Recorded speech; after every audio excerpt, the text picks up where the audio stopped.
지난 3월 27일 울산 앞바다에서 진수식을 치른 이 함정을 아십니까? 그 이름은 바로 필리핀 해군의 미겔 말바르급 2번함 디에고 신랑함. 아니 형이 왜 거기서 나와? 싶은 분들도 계실 텐데요. 사실 이 함정 대한민국 기술로 설계되고 국내에서 직접 건조된 메이드 인 코리아 전투함입니다. 필리핀 해군이 선택한 미겔 말바르급을 들여다보기 전에 여러분의 구독, 좋아요, 알림 설정이 100만 구독자 달성을 가능하게 만듭니다. 눌러주세요.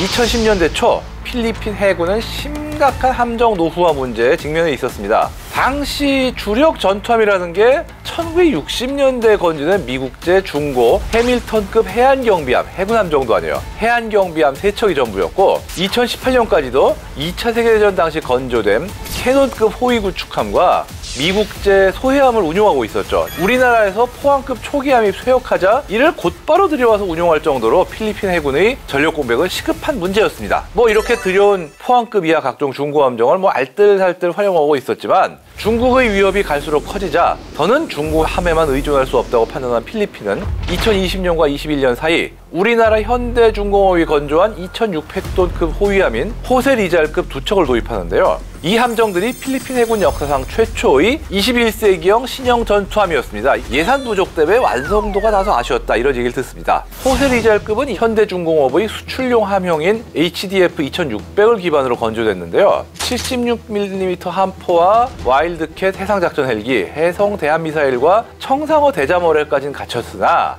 핵심 체계인 미사일 수직 발사관 VLS나 예인소나 근접방어 무기 측의 CIWS 등은 공간단 확보했을 뿐 실제로 탑재하지는 못했습니다. 향후 예산이 확보되면 업그레이드가 이루어질 예정이라고 밝혔으나 그게 언제 될지는 미지수죠. 결국 운용성과 구조는 인정받았지만 반쪽짜리라는 평가가 나왔고 호세 리잘급의 한계를 보완하기 위해 필리핀 해군은 우리나라의 신형 호위함 2척을 추가로 주문했는데요. 그렇게 등장한 함정이 미겔 말바르급 호위함입니다.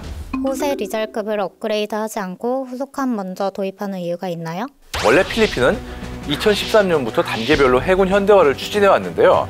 호세 리잘급은 1단계 계획에 따라 선체부터 확보하자는 전략으로 도입된 일종의 기본형입니다. 그래서 완성도는 다소 떨어지지만 운용성은 괜찮았던 거죠. 실제로 호세 리잘급의 1번함인 호세 리잘은 필리핀 해군의 기함 역할까지 할 정도였습니다. 그러니 필리핀 정부에서 2단계 도입 예산을 부어서 이번엔 제대로 만들자 하며 다시 구매에 나선 건데요. 이 리잘급의 업그레이드는 보수 개량 예산에서 해결할 영역이고 미겔 말바르급은 별도의 신규 예산으로 추진되기 때문에 항목이 다릅니다.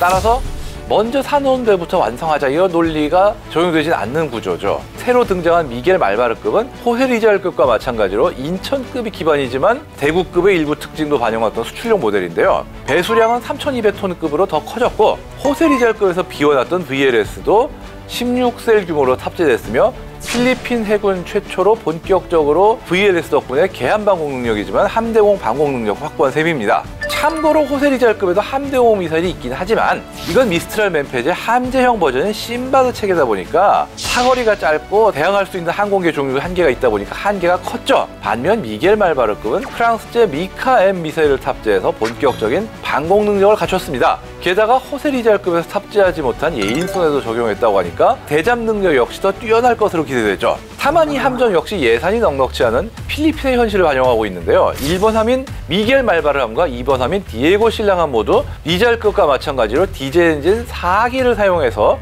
속도는 약 25노트 수준입니다. 인천급 같은 경우는 디젤과 가스터빈의 복합 추진을 채택했기 때문에 최고 속도가 30노트, 속도 자체도 더 빠르지만 가속력이 중요해요. 왜냐하면 가스터빈은 짧은 시간에 강한 출력을 낼 수 있기 때문에 가속력이 좋거든요. 즉, 그 기본이 된 인천이나 대구급에 비하면 가속력이나 순항 속도가 모두 떨어지는 편이라고 할 수 있죠. 방공 능력을 살펴보면 탑재된 미사일 사거리는 약 20km 내외. 그리 길지는 않지만 적 항공기나 아음속 대항 미사일 정도는 충분히 방어할 수 있는 수준인데요. 이 정도만 해도 지금까지 그런 능력 자체가 없던 필리핀 해군으로서는 비약적인 전력 상승입니다.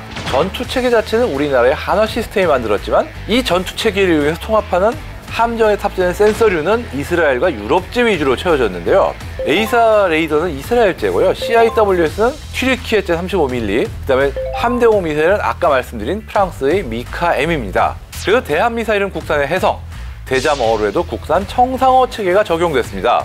이처럼 다국적으로 무장 패키지를 조합한 게 희한하네? 흥미롭게 보일 수도 있지만 사실 수출용 함정에 다양한 국가의 무장과 센서를 조합하는 것은 매우 일반적인 일인데요. 국산 함정인 만큼 체계들도 국산으로 꽉꽉 채우면 좋겠지만 우리 해군 역시 아직 모든 체계를 100% 국산화하고 있진 못하고 있지 않습니까? 아무래도 해외 고객의 요구와 예산, 운용 환경에 맞춰 유연하게 적용하는 게 수출 경쟁의 핵심이기 때문에 이런 다국적 조합도 일종의 중요한 전략이라고 할 수 있죠. 그렇다면 다른 나라에도 수출된 적이 있을까요? 이 미겔 말바르크 그 자체는 당연히 필리핀 해군에만 수출됐지만 3,000톤급의 국산 호위함 중에서는 대우조선해양이 태국 해군에 수출한 투미폰 아두냐데급이 있습니다. 이 함정은 대구급 기반의 ESSM 함대공 미사일을 탑재해서 상당히 강력한 방공 능력을 갖췄고요. 그러다 보니까 대공 능력 면에서 미겔 말바르크보다 더 우수하다는 평가를 받습니다. 이 밖에도 최근 현대중공업은 페루 해군과 3,400톤급 호위함의 수출 계약을 체결했는데요. 설계 기준이나 체급을 봤을 때 이게 미겔 말바르크급과 비슷한 함형이 될 것으로 짐작됩니다. 오랜 시간 중고 함정에 의존해오던 필리핀 해군이 이제는 개함방공 능력이라도 방공 능력을 갖춘 신형 전투함을 운용하겠다는 점, 그리고 그게 우리 기술로 건조된 함정이라는 점에서 의미 있는 도약이라 할 수 있는데요. 자랑스러운 K방산 기술이 담긴 미겔 말바르급이 앞으로 필리핀 해군에서 어떤 위치를 차지하게 될지, 그리고 K방산의 다음 무대는 또 어디가 될지 눈여겨보겠습니다.